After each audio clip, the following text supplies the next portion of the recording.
Hello everyone, welcome back to Baldur's Gate 3.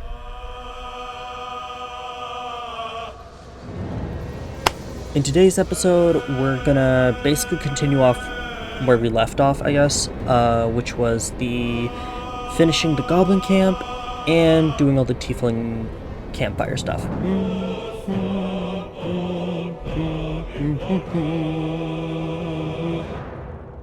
So, where we're going to start off, probably do the books, and what I want to get to in this episode is potentially reaching the creche if we're able to. I would be really excited by that. So, without further ado, let us continue. Alright, where do we even start off? Let's talk with Already people. feeling better. Come on then, don't leave me in suspense. How are you feeling?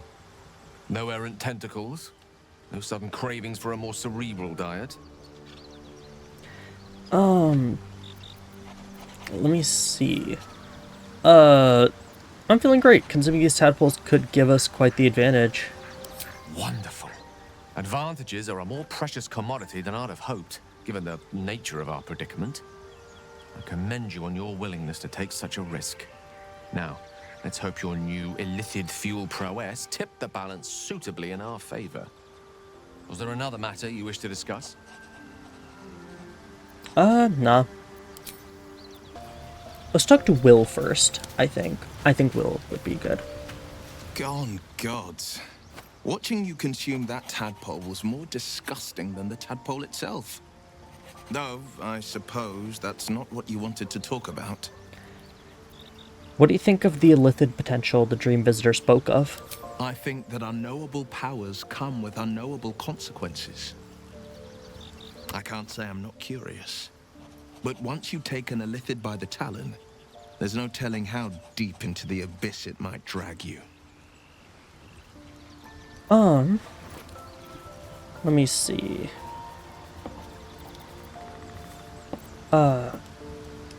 You've seen how dangerous these absolute cultists are. We need the extra help.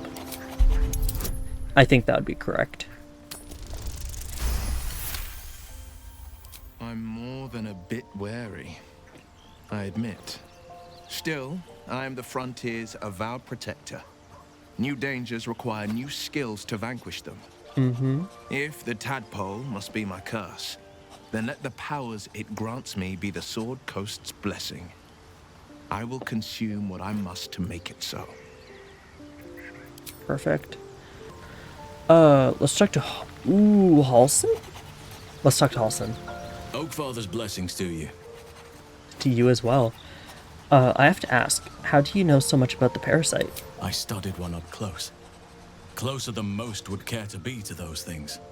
A drow attacked me and I defended myself.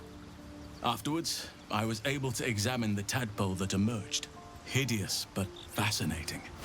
Like nothing else in nature, I'm glad to say. This shadow curse you spoke of, surely it can't be that bad. It's had the whole region around Moonrise Towers in a chokehold of darkness and despair for years now. Those who remained are shadow cursed. If you don't die at their hands, then you become one of them. We have to get to Moonrise, but the less time we spend in its blighted surrounds, the better. Okay. What about this secret stronghold in the Underdark? You must know more. Precious little. But I'm quite certain it can still be found. Seems like you feel responsible for the shadow curse somehow? Well, there's hardly anyone left to share the responsibility with. Few who witnessed the fall of Moonrise still draw breath. What Ketheric Thorm unleashed is not something that nature can undo by itself. I must do what I can. I studied the shadow curse for years, but to truly understand it and stop it, I must reach its source. Do you know how the shadow curse can be stopped? Perhaps. But we'll need to get closer before I can put my theory into practice. Put it from your mind for now. Once we near the curse, then there will be more to be said. At the moment, at the celebration with the tieflings before, I hope I didn't come off too strong. got caught up in the moment. There are few things that are too strong for me. And cast those regrets aside. You did not get caught up in the moment. You seized it. In other circumstances, I would have done the same. I'm glad. I'm glad I didn't leave a bad impression then. A bad impression. Impossible. How are you faring out here at the camp? With such stimulating company? Never better. Okay. Okay.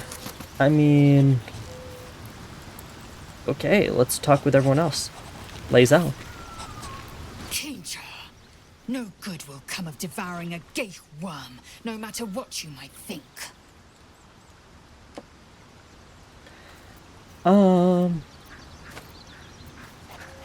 Have you thought about making use of the Tadport's flower? Mark my words, this power would be no blessing, but a curse. You might as well ask me to gouge out my eyes for the promise of sight, or slice off my tongue for the promise of taste. Consume all the gate tadpoles you wish. I'm not so craven. If we must bear the tadpole's burdens, we should also avail ourselves of their power. Difficulty 20. Yeah, she's really convinced, holy. Perhaps you... No, that's absurd. When the tadpole has stretched to every pore and slithered through every vein, what am I to do then? It's a good thing your vein has have valves. Screams. It won't care if I beg. I will be remade in its image. My faith in Vlaakith will guide me, and my own might will sustain me. I have no need of this depraved power.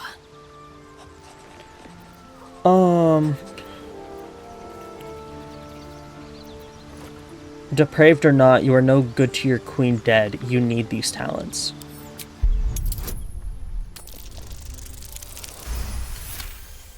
Yeah. You might be right. The Githyanki have long studied Geich and used what we've learned. The Zaithisk itself was devised from such knowledge. The tadpole is perhaps not just a curse, but a weapon I can twist and mold to my advantage. Very well. I will swallow my disgust and avail myself of the parasite's powers. Okay, perfect. Leave. Let's talk to Starion, who's also green and on blue. No tentacles yet. I suppose we can consider that a success. Yeah. Let's talk with Harlak. I think it's good that we're, like, accepting the power. Feeling illithid? So, about our tadpole power. You really did it, huh? Not worried about adding more illithid into the mix? Well, what can I say? You look fine, smell fine, seem fine. And yet, you're more mind flayer than ever. Hope you don't expect me to follow your lead in this. I was hoping you might. The benefits seem to outweigh the costs. Do they? I'm not sure either of us can say one way or the other. We don't know what the costs might be just yet.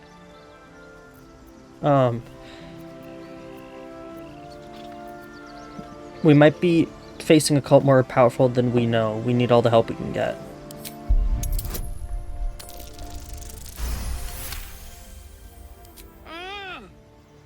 How do you do that?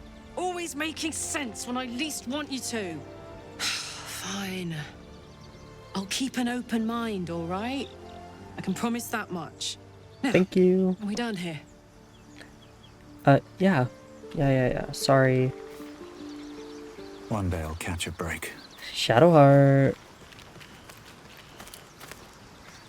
It was bad enough having just one of those tadpoles forced upon us. I can scarcely believe you actually inflicted another on yourself.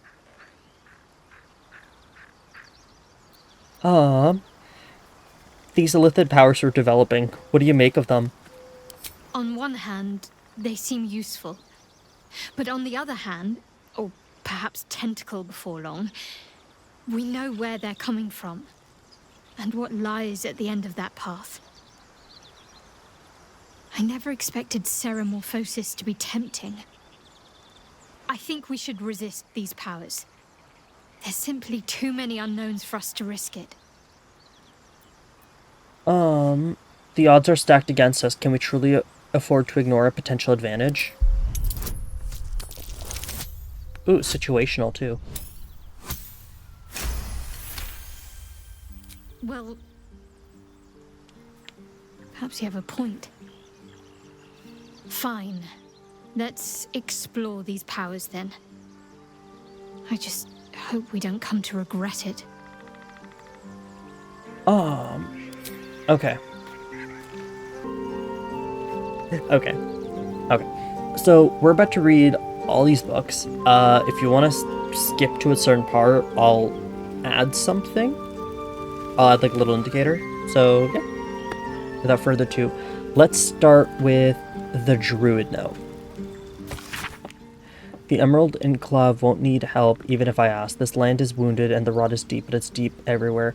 I can't wait for help to come, but perhaps I need not face the darkness alone. Okay. Secret societies of the Sword Coast exposed. Harpers. The most well-known of the Sword Coast's cabals, perhaps, but certainly not benign in its shrouded doings. My sources claim that those belonging to this mysterious faction abhor power, but if that is so, why did they not expose the revelation of their inquiries for the public good? Why indeed? Because knowledge is power, and the Harpies intend to keep both for themselves. Shadow Druids. Weigh the life of man against that of a sapling oak. Which do you value more highly? Ask a Shadow Druid this self-same question, be shocked by their answer. This dangerous group utterly disregards intelligence life in favor of the life of plants and insects. Their perversion of the natural order leads them to plan and execute plots so dastardly that the mere description of one would leave you glancing sideways at your begonias. No idea what that is. Order of Clerd. The least known and accordingly most dangerous of the secret societies I've researched is the Order of Clerd. My sources tell me that this shadowy conspiracy of murderers, mutilators, and tyrants regularly meet to plan the demise of any number of innocent citizens of our fair land. What more, they like it. Dark justiciars. I shudder to even inscribe their name upon the purity of this paper. I shall leave it at this. They worship Shar. Okay. Sightings record. Yeah. A long list of owlbear sightings in the region, separated by date. The latest entry, written 10 days ago, says cub. The word is underlined several times. Personal account. In Ketheric, I see our failures made manifest. He did not fall, he was pushed. His grief was twisted by shadow, and still we did not act until his light was all but snuffed. Is this... Okay. I feel like I'm reading these backwards, but... Wait, I am reading these backwards. What the heck? Why did it... Sort by latest. Oh. So I am reading these backwards. Okay. So... We're gonna start from here, because this is like... From here to... Okay. Okay, let's...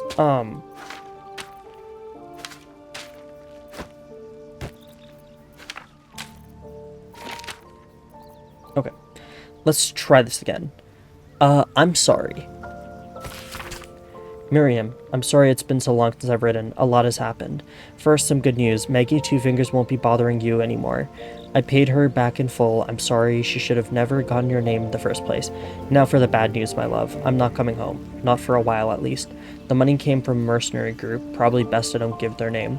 And I've agreed to a couple of jobs in Icewind Dale in return. They paid me up front because, gods, it's so strange to write it. Because they needed a warlock. They needed me.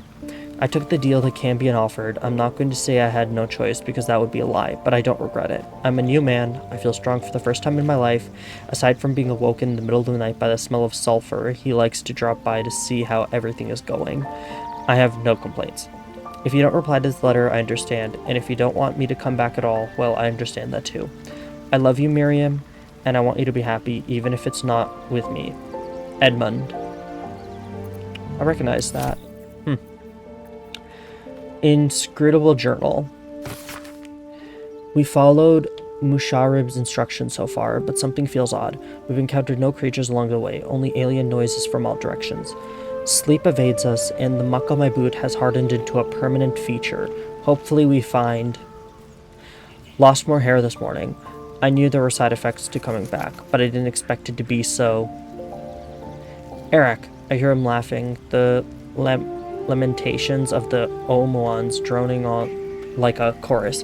What is the purpose of this hellhole? He speaks through the walls, the ceiling, the floor. Is he the tomb? Is he... On the last legible page is a crudely drawn charcoal outline of a bearded devil's face, its mouth agape in a silent scream. Weird. Murkon's story. Once there was a boy on a beach. He saw there was a harpy nest. He was a very good climber. He wanted to climb to the top and steal from the harpy nest. But the harpy was very mean. She sang a song and the boy forgot what he was doing. Oh, right, the kid that we saved. That's why the spelling is so messed up. But then an adventurer passed by. The adventurer was very strong and killed the harpy in one blow and saved the boy. The boy was very cold and scared. He was standing in the water, so he was very cold. But the adventurer had saved him.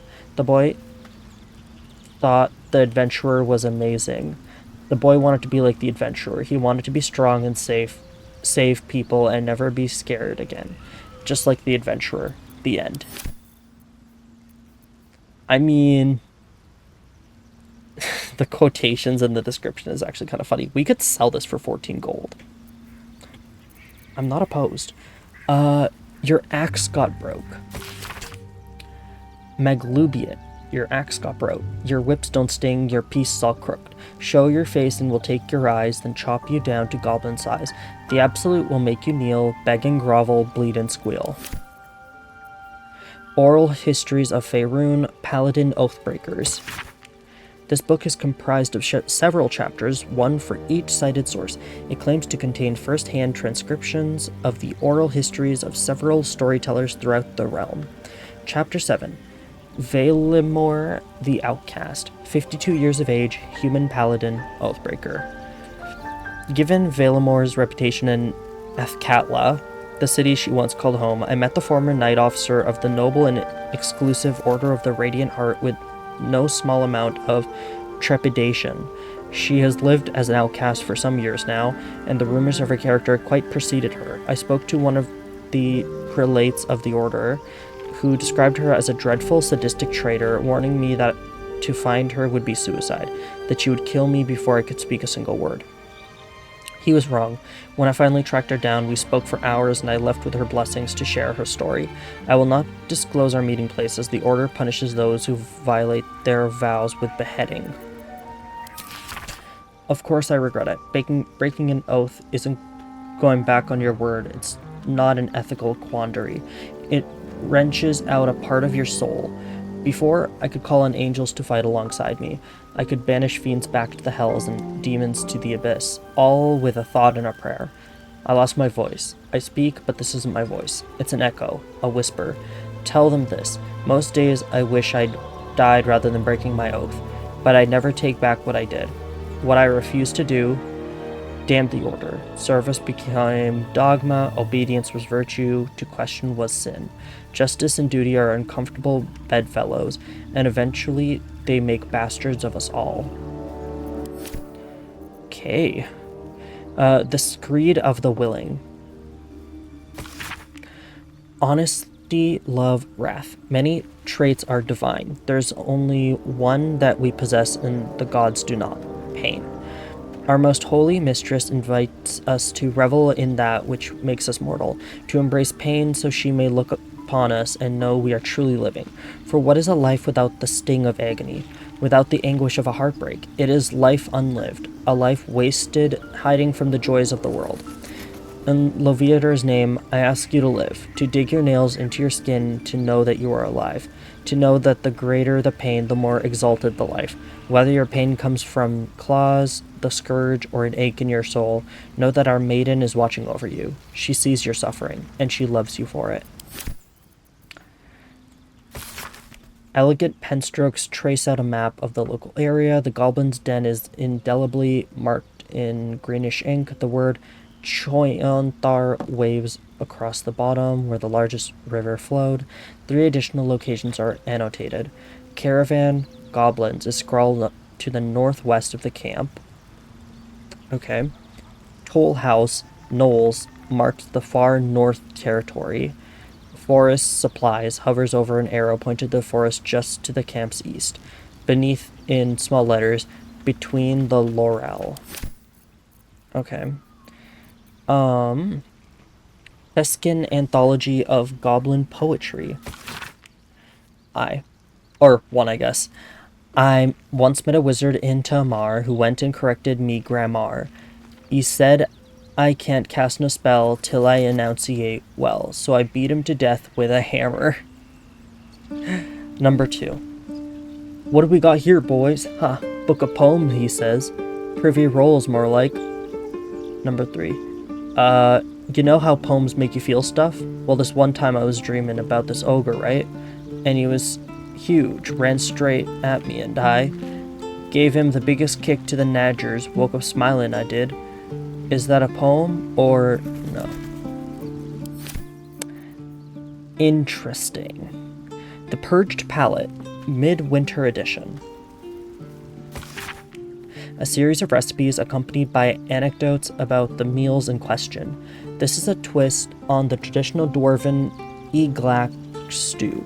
Those non-dwarven who can't translate that, don't bother. No point frightening yourselves. Just make sure that once you've burned the alcohol away, do not add the dried or venom. Substitute it with some other sour whatever agrees with your milky constitution.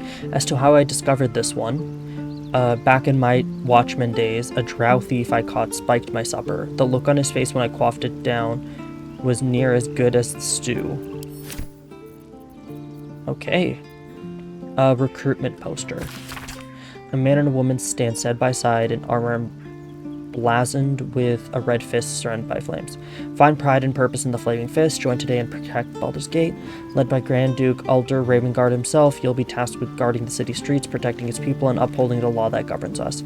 Speak to any of our friendly fists throughout the city and visit our headquarters at the Sea Tower of Baldurin to find out how you can blaze a new career path today. Okay. A Traveler's Guide to Baldur's Gate.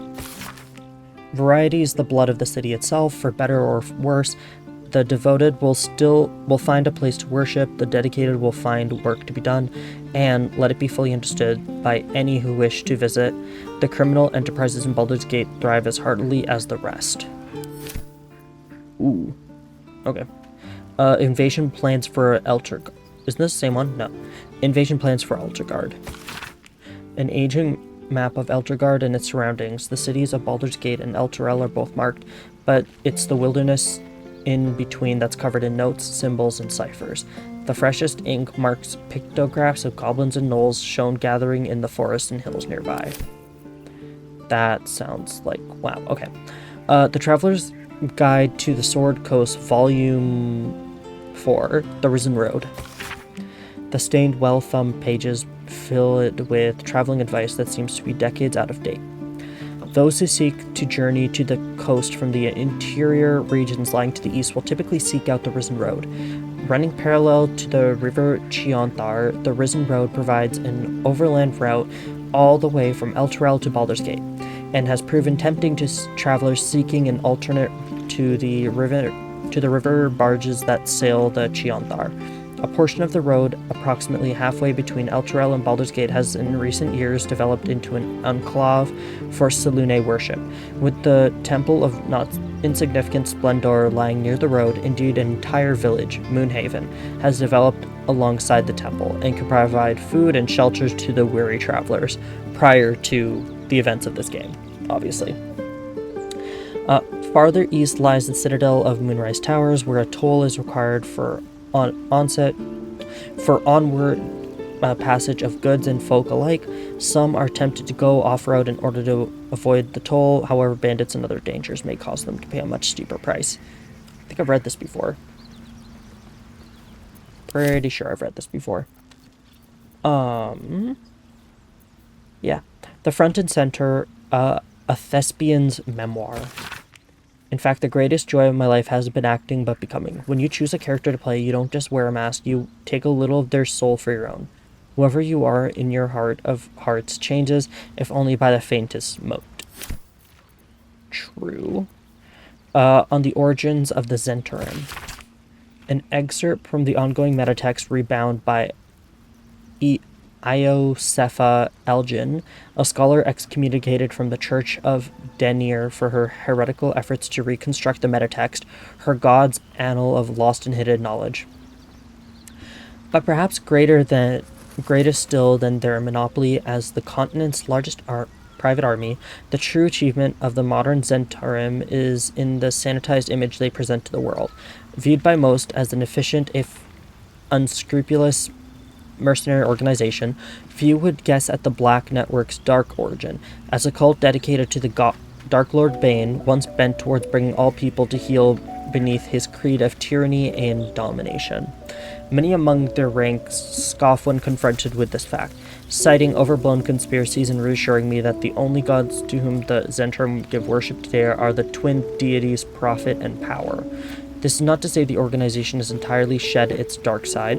However, alongside the clenched fist of their military, another hand works from the shadows to ensure that the network prospers even in peacetime. For just as vital as the movement of troops is the movement of goods, legal or otherwise, and there is no border or market that is ever truly closed to one bearing the seal of the Black Network. Interesting. The Devil You Know, an autobiography. Have you ever had a god change your blood? It is a horrifying thing, even for those who may desire it.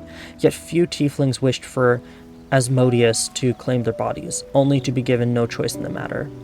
It is not as if we were well loved before the Archdevil's gambit. Our people have always struggled against the notion of devilkin, as if a single drop of infernal ichor is inescapably corrupts. How amusing when so many others willingly sell their souls to fiends, yet their culture as a whole to escape the blame. By what method can we redeem ourselves, when the crime is not ours?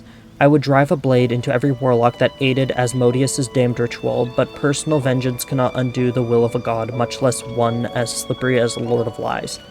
When every passerby thinks you a thief and heretic, it is deeply tempting to become one. The only thing that has stopped me is knowing Asmodeus wants nothing more than for all of us to fall from grace. Interesting. Druid's Ledger. Supply log is scrawled and underlined on the inside cover. The dirt-stained pages that follow track the storage and use of food and medical supplies. A flurry of entries near the end suggests that the reserves are nearly depleted. That would explain some of their actions. Okay. The Approachable East, Volume 2. The pages are stained with dust and mud, but between screeds about hygiene while traveling on the road, your eyes settle on this section. There were those that warned me against straying from the river, but was I out searching for an adventure, and where better? But I was out searching for an adventure, and where better than the fields of the dead? Living in Baldur's Gate, one hears much about this grand grassy plain, but one never visits. And for a place with such a desolate name, it is positively teeming with life. Well, perhaps not teeming, but there are honest farmers to be found there, and a large number of ravens. Alas, I had no time to venture near the huge hills, or barrows as the local calls them, but I am told that ancient artifacts are all but bursting out of the ground. A fine spot for a little relic hunting. You know, for a name called the Fields of the Dead, I feel like it earned its name. So, you know. Volo's Complete Guide to the Behavior of Nymphs. The book was handwritten in a swinging scrawl. The red ink of an eager editor slashes through most of its contents. 2 inscriptions, each in a different hand, are scribbled inside the cover. V, absolutely not. So Volo, probably. E. Dearest Elminster, while you may lack imagination, nymphs, I assure you, do not. Nor does the public that eagerly awaits this work. I will refrain from publishing this piece for now, but only that I may conduct a more extensive bout of research. Your friend these many years,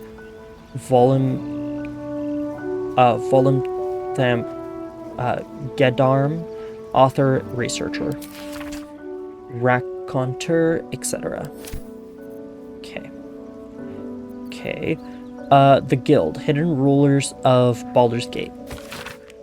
The book's central argument is encapsulated in a chapter devoted to Rilza Rail, Guild Kingpin of Little Kalimshan. In another time, in another place, Rilza Rail would be celebrated as a revolutionary. In Baldur's Gate, in her own lifetime, she's known as a crime lord, a kingpin of the Guild, ruling over the city within a city that is the district of Little Kalimshan. Rilza's story began when she was orphaned at a young age. Her father was hanged by the Flaming Fist for sheltering his fugitive brother. Soon after, her mother was denounced by the jealous wife of a patriarch and imprisoned at the sea tower where she perished. Alone in the world, she learned two valuable lessons. When the law is corrupt, it is a necessity for those without the support of its enforcers to act outside of it. And when the law is brutal, it is an ethical duty to act against it. Operating from within the Callum Jewel Emporium, Rilza knows the value of everything and everyone that moves through Baldur's Gate. She controls a wide network of agents who observe and track the exchange of goods and information as closely as any merchant or politician. But secondhand knowledge is cheap. Rilza's real trick is to draw those with secrets to share directly into her orbit. At her Garden of Whispers, information can be shared with the Guild anonymously. Anyone with a grudge to bear or a competitor to bring low, that is to say anyone of importance, can ensure that the whole city knows their grievance. It is said that if someone speaks of your weak spot in the garden at dawn, you can expect to find a knife buried in that exact spot before the night falls. Interesting.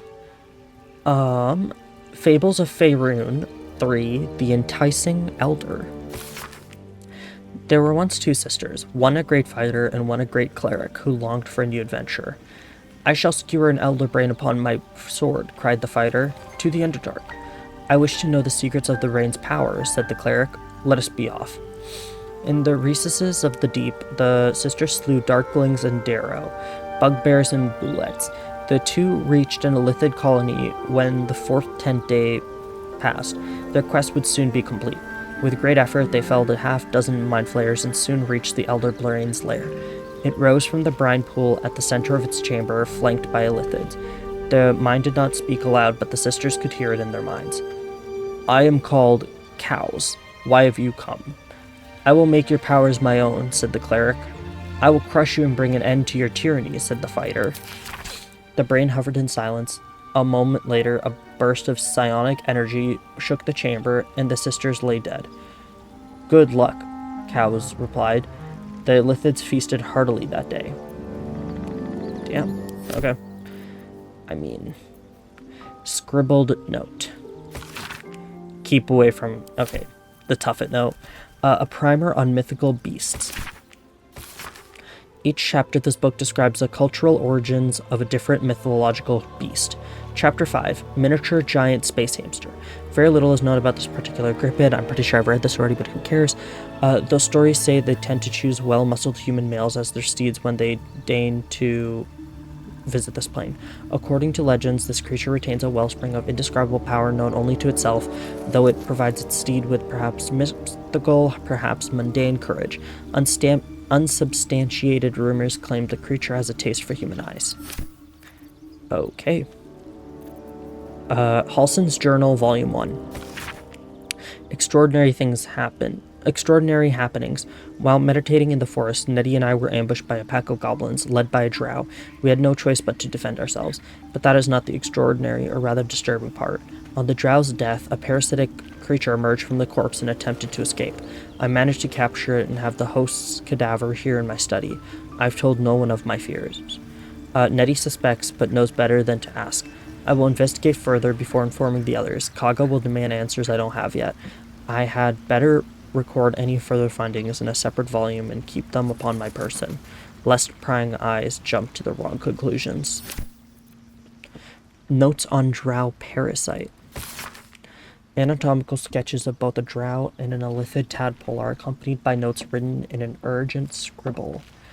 The parasite was nestled deep in the brain matter, elithid undoubtedly, yet the host seemed unaware while alive. No visible signs of ceremorphosis on the cadaver. Most strange. The final note is a single underlined word. Altered. Oh, he's probably saying like the elithid parasite is probably altered. Okay. Hastily written note, a quickly scrawled note from the druid Halsin with instructions for his apprentice, and it is in orange, which is usually a quest item. So, my dear Nettie, I entrusted you with the circlet to open the library. Wear it always. If you need to enter the vault, talk to Wrath. He has the rune, but won't give it to anyone, so be sure you have good reason to ask. Protect my research while I'm gone and take care of the animals. Don't give fish to Tuffet. She's getting lazy. Master Halsin. Let's talk to Giorna. Peace in the grove once again. It's been too long. Let's talk to Kaga. Sylvanas keep you.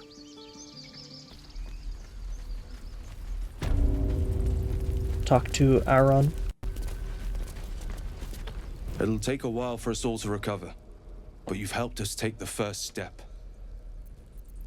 Okay. You look as tired as I feel. Some normalcy can return to the grove at last. It'll take time to mend our grove. Thanks to you, we have it.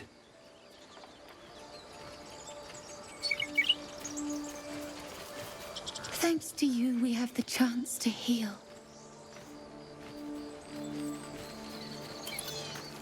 The grove feels safe again.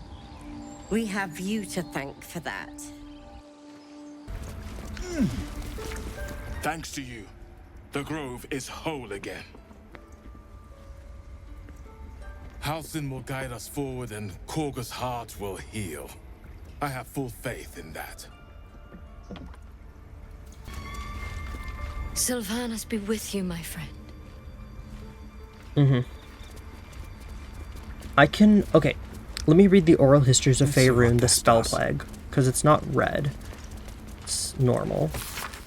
This book is comprised of several chapters, one for each cited source. It claims to contain first-hand transcriptions of the oral histories of several storytellers throughout the realm.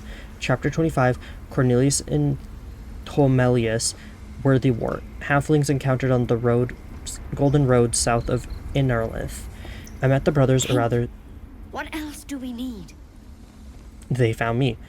In the lower pass through the Fire Sheer Mountains, they had encountered a trail of golden discs along the path, and resolved to gather and return them to whatever fool had more coin than common sense. It was our mutual embarrassment, then, that I removed my cloak to reveal my patchwork yellow hide.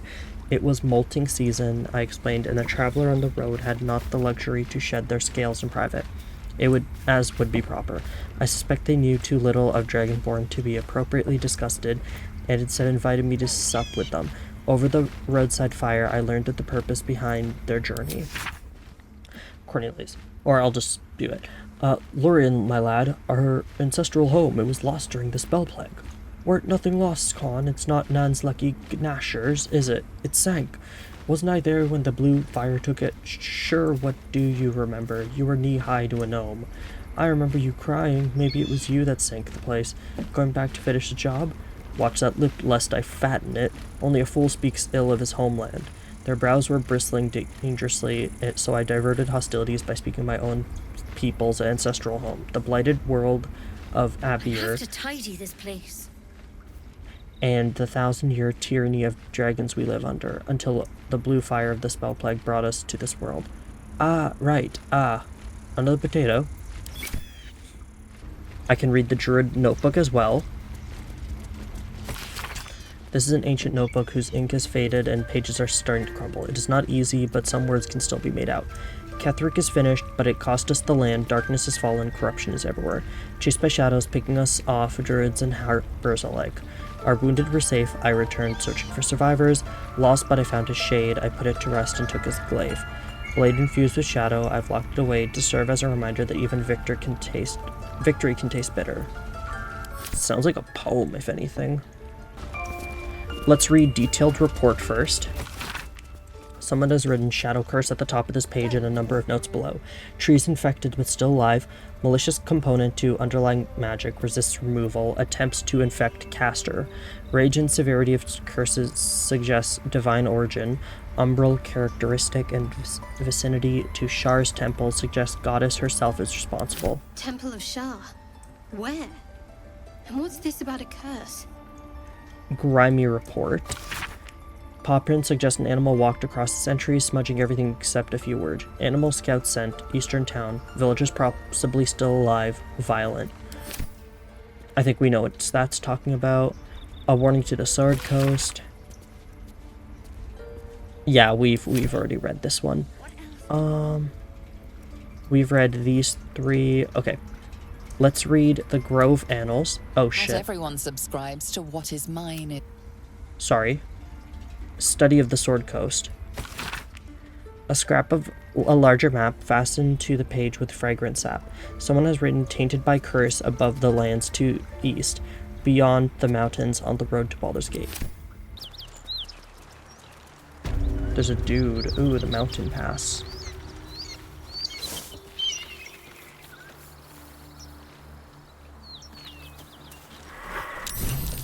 Updated the Githyanki warrior. A dragon rider.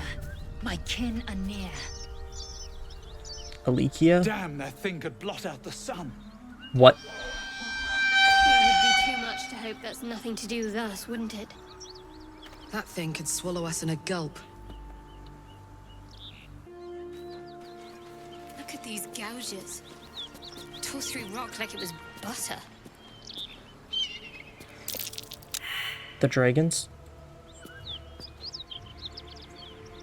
Oh. Yeah. Seems like a good Alika. moment to talk. What are you doing? Hold up before they see you, Mag Gresham. I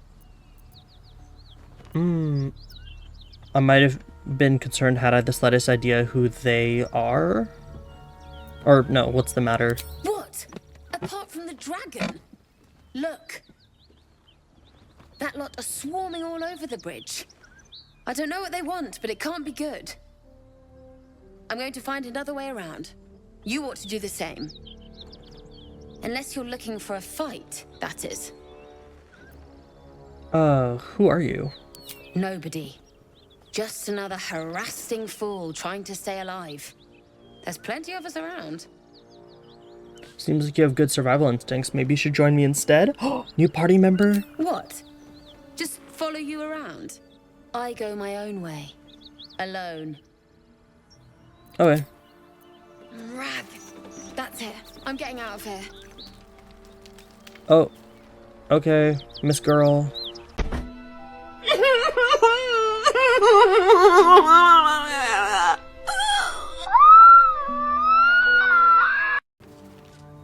We're just gonna save. Just in case. Drop your weapons! I'll feed your innards to the ants before I do that, Istik. This is your last chance! No, look up. That was your last chance, Istik. Now burn!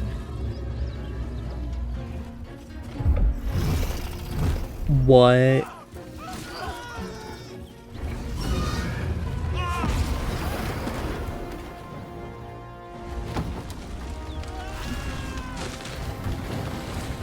I don't think we could have prevented that. Yeah, they're probably fine. They're probably fine. Stop wasting time, Beretta. You're not here to play with the locals. Of course, Kithrak.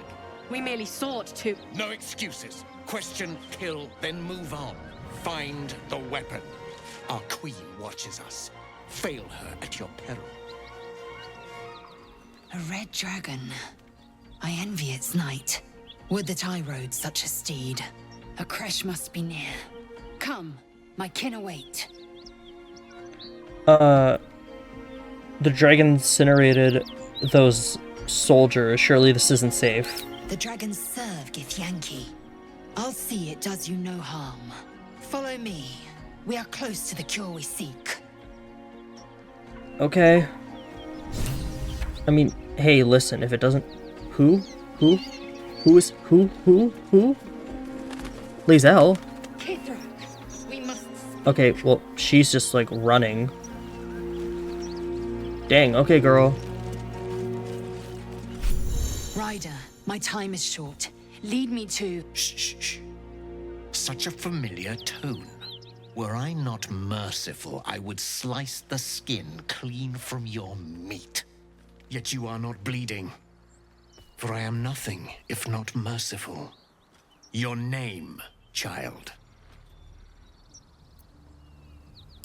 Not to Lae'zel, go ahead. Lae'zel. Lae'zel. Proud. Regal, even. You will call me Gestil Kithrak. Voss, Knight Supreme. The Queen's silver, the Queen's sword. I am who you say. A Geich vessel has fallen from the sky, Lae'zel. Thieves aboard have taken a weapon most precious. It is polyhedric in shape and inscribed with the sacred runes of our people. You suddenly feel a strange anxiety take hold. Not your own, but that of the artifact you carry. Somehow, it's afraid. You attune your mind to it. The artifact does not want to fall into the Gith Raiders' hands any more than it does the Absolute followers. Take word to your creche. You are to join our search. Speak up, child. Affirm your mandate. Persuasion. Mouth a silent command to Lae'zel. Play along.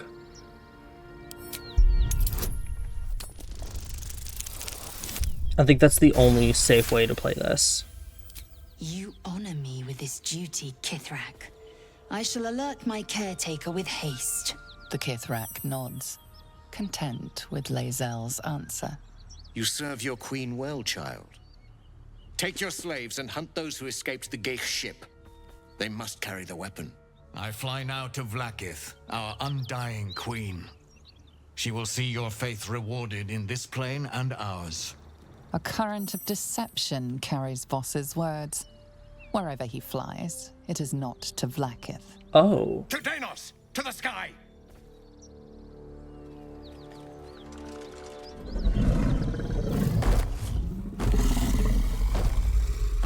Can I pet that dog?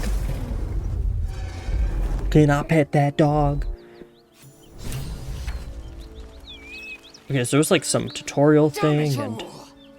You did well to intervene, vexed as I am to admit it. The Gestil Kithrak would have flayed our skin and left our carcasses to burn in the sun. All for the sake of the artifact that we carry. The creche is near, this much we know. We follow the path forward and into the valley. No one, not even the ignoble Gestil Kithrak, will keep me from my purification. Okay. Speak, quickly.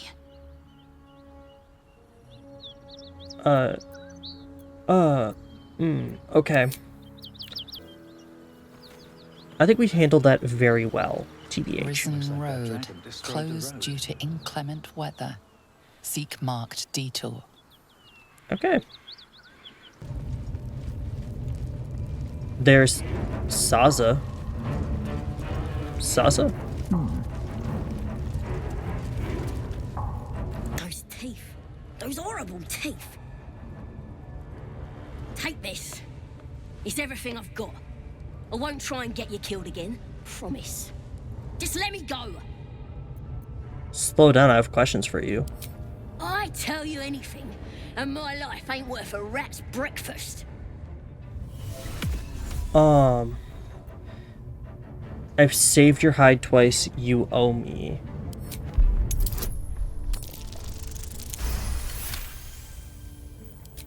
Dunno, never repaid anything. But you've been square with me, true? What do you want to know? What's in your priestess's chapel?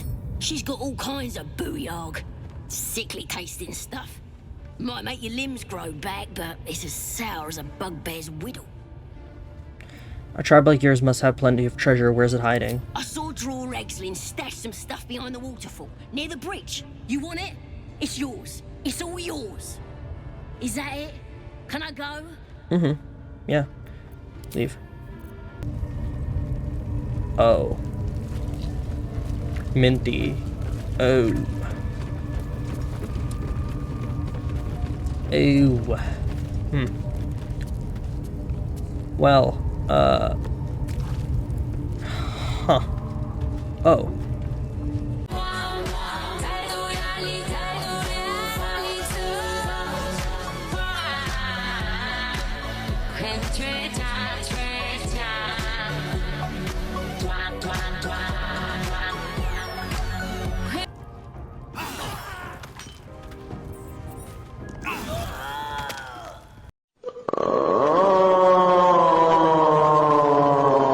There's no one in here, so I'm like, you know. She's alive again? I'm gonna just quickly, you know. Hi. You not supposed to be here. Leave.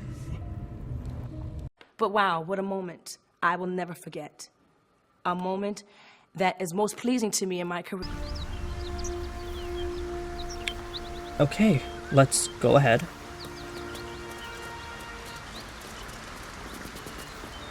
Reach the creche and travel to the... Oh. Okay. Instead, let's go to camp. Right, okay. So, another few minutes of reading. First, we're going to read Grove Artifacts. The tablet catalogs various magical artifacts of druidic nature. One particular entry has been outlined. Idol of Sylvanas, a ritual relic formed from the wood and resin of an oak touched by the Forest Father himself. Pray to it quietly to reap Sylvanas' blessing and commune with nature. Below the entry, a chalk note snakes across the stone. So much more power, Rite of Thorns. On the subject of Gond in progress.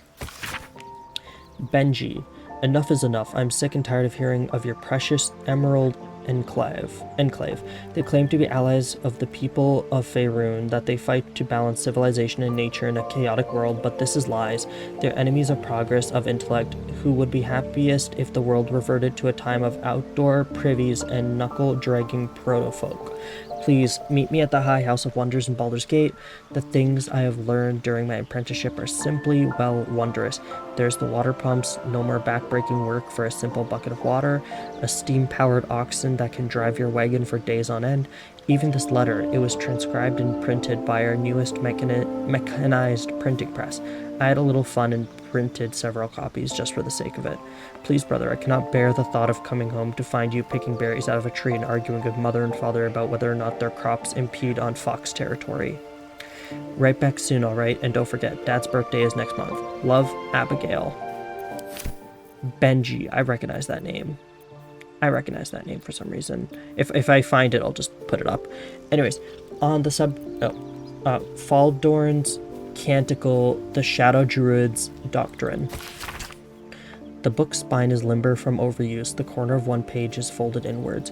Balance is a myth where any clan treads, nature struggles. Unity is a fiction. Men of mere flesh seek only to tame beast and raise flora.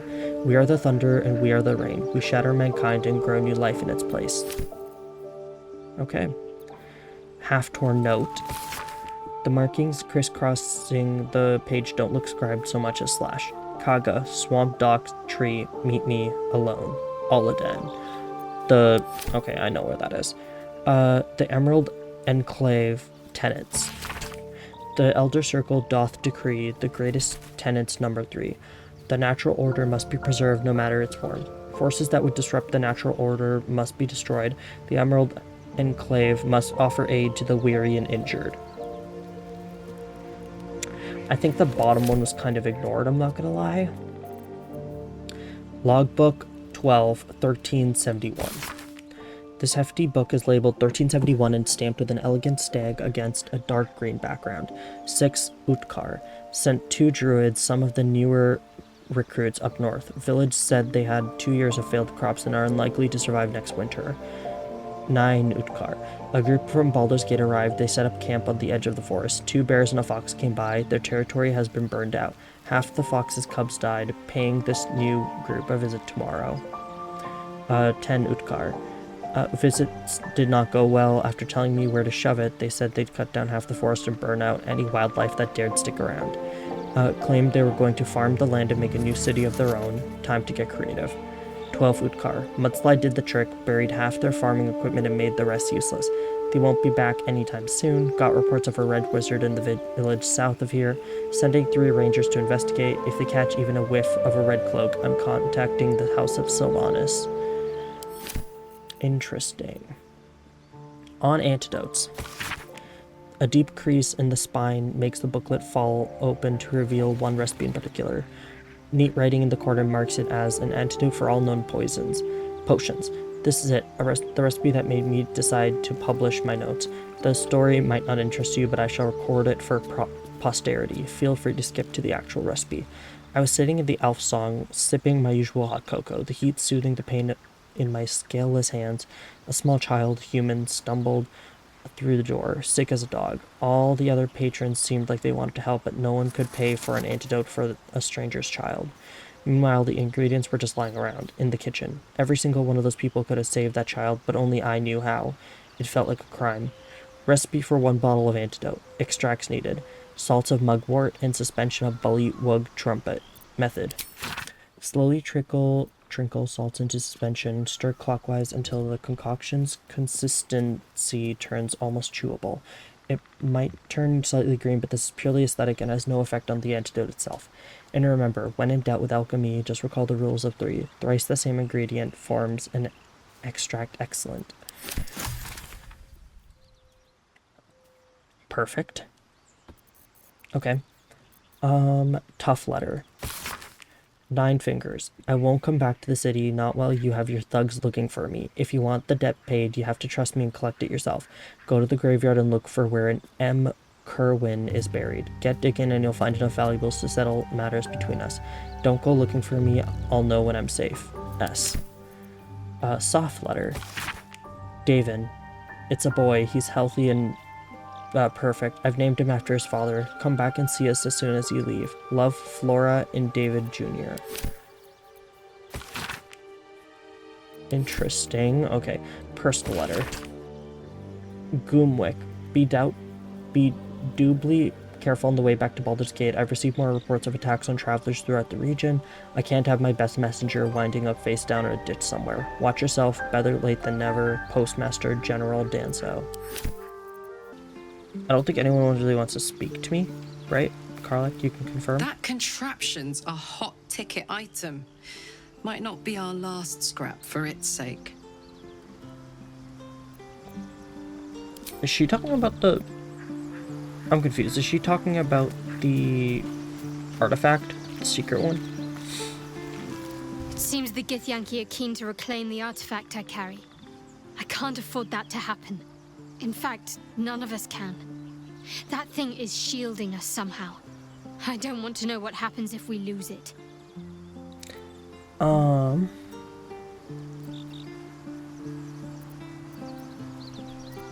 Let's not find out. We have enough to contend with already. Agreed. There's not much we can do but press forward. Okay. Let's talk with Starian.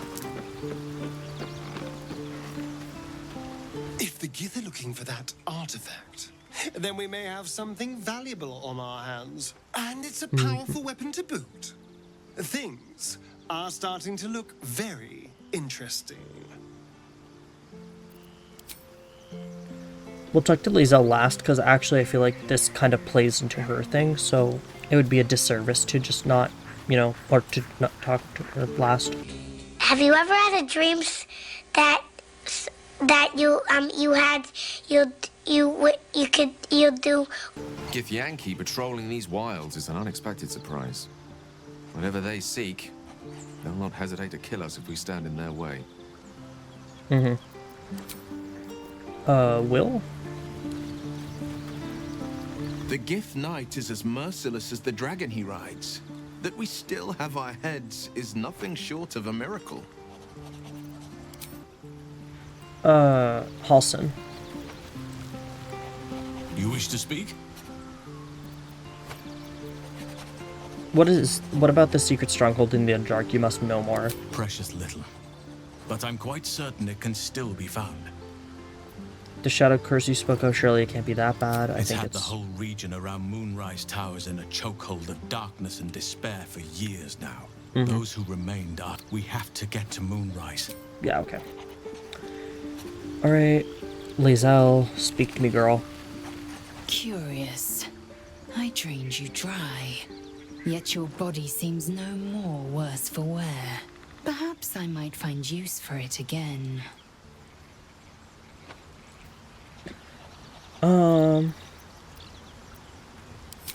Okay, perfect.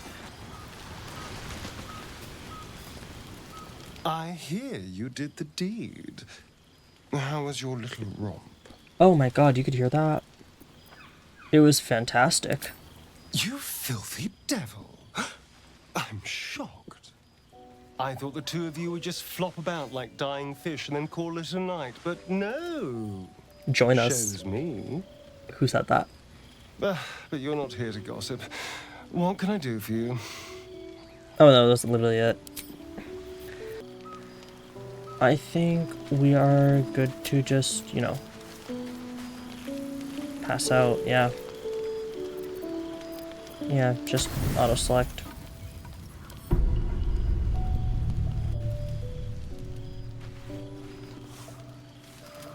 Oh, new thing?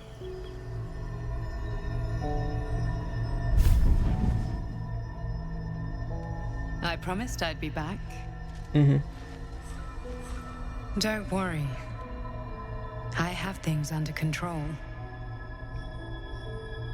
For now. That was dramatic.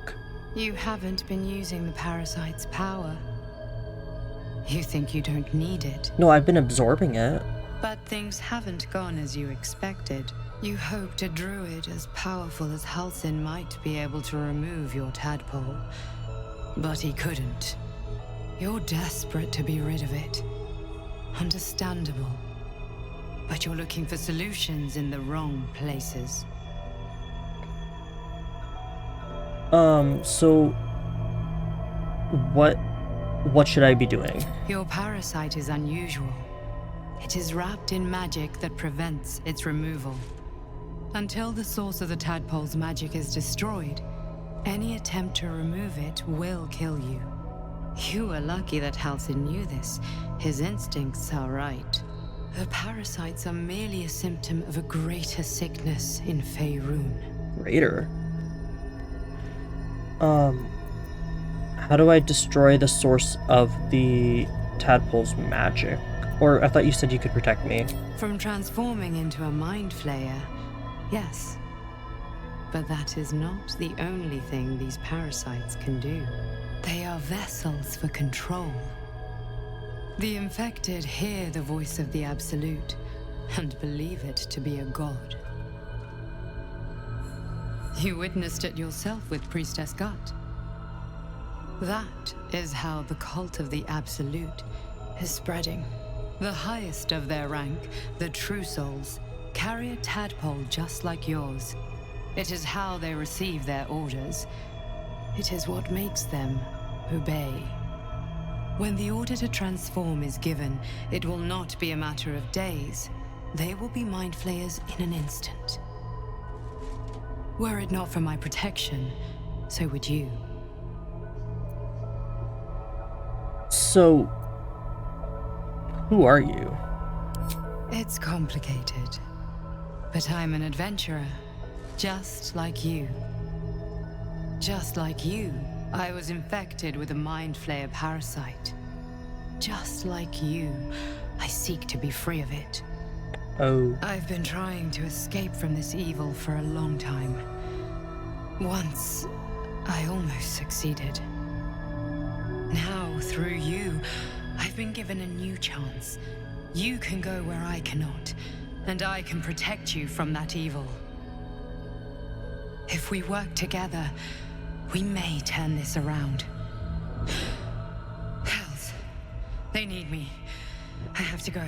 Okay. Is there anything I can do to help you? No. I can handle this. For now. The power I used to protect you, I stole it from someone. They want it back.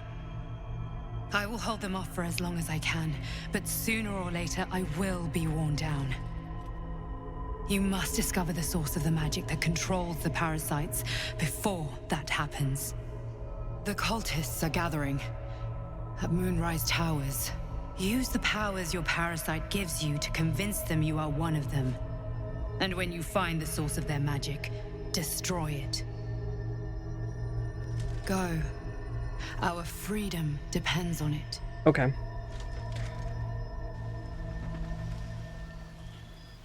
Okay. There were questions left unanswered, but I think I'm okay with the result. Let's talk with everyone. I've been dreaming of our enigmatic visitor again. She told me our purpose was to take on this cult of the Absolute, to infiltrate its ranks and bring it down from the inside. She even offered me greater powers. The result of some manipulation of the tadpole's psionic abilities. Given the magnitude of what we're up against, I see no harm in considering the benefit this offer might afford us. Could be the only way to reach this source in one piece.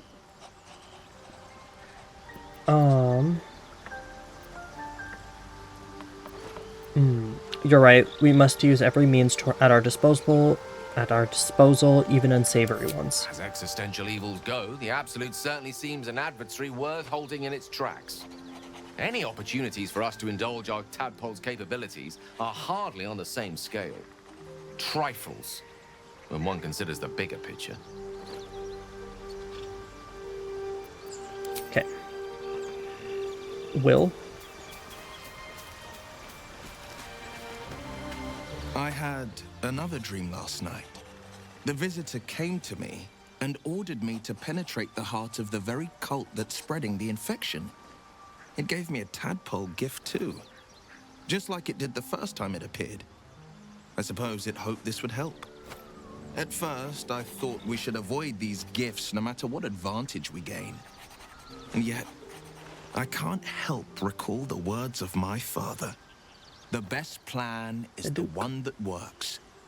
These powers could be enough to edge us towards victory.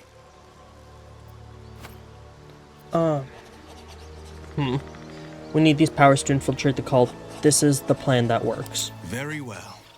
If it's mind games these parasites wish to play, we'll play. And we'll win. Perfect. Halson? You wish to speak? You're still faring well at camp, I hope? With such stimulating company? Never better. Okay. Yeah. Okay. Lae'zel. Another dream. Another order from that dubious visitor. It announced that we will find the answers we seek in the Absolute Cultist's lair, and offered another generous gift. A persuasive creature. It tempts us with power, expresses its admiration, its adoration. Avert your eyes whenever it appears, and do not avail yourself of this new power, no matter how alluring. You've no idea what damage it could do to us, how far into illithid madness it could drag us. I thought we convinced her.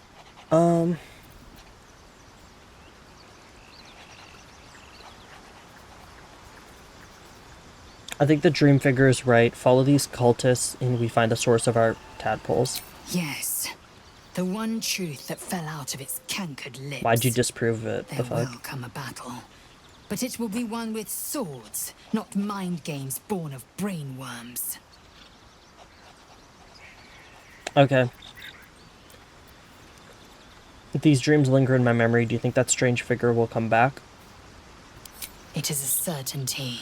I had assumed our parasites served a Geich elder, but I believe they serve a greater master still. A greater master? Who or what could that be? A question that burns in my belly day and night. Elders and collectives abide by their own tenets. It would require a powerful creed to unite them. And now this voice, this creed, finds our own ears. If it reaches this plane, it may reach others. Okay. Let's talk to Astarion. I had another visit from that dream figure. I take it you did too.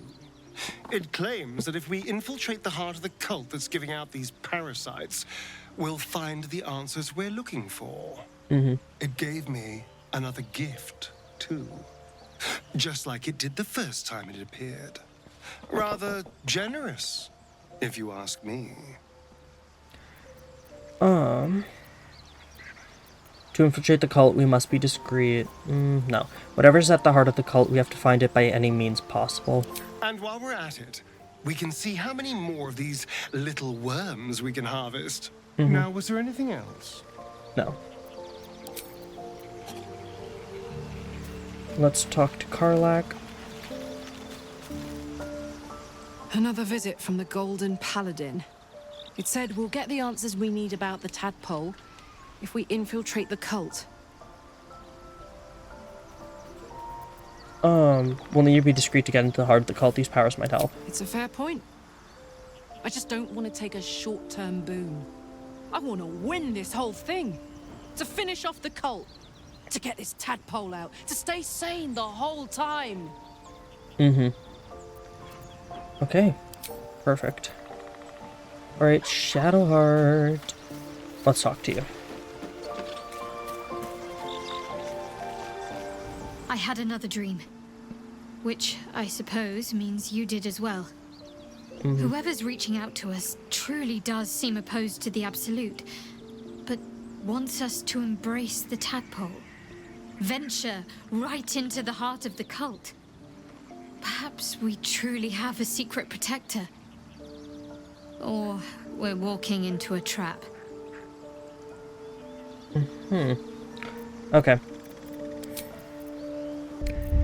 I think we're good. I think we're gonna leave it off here. I think we did a lot today, so yeah.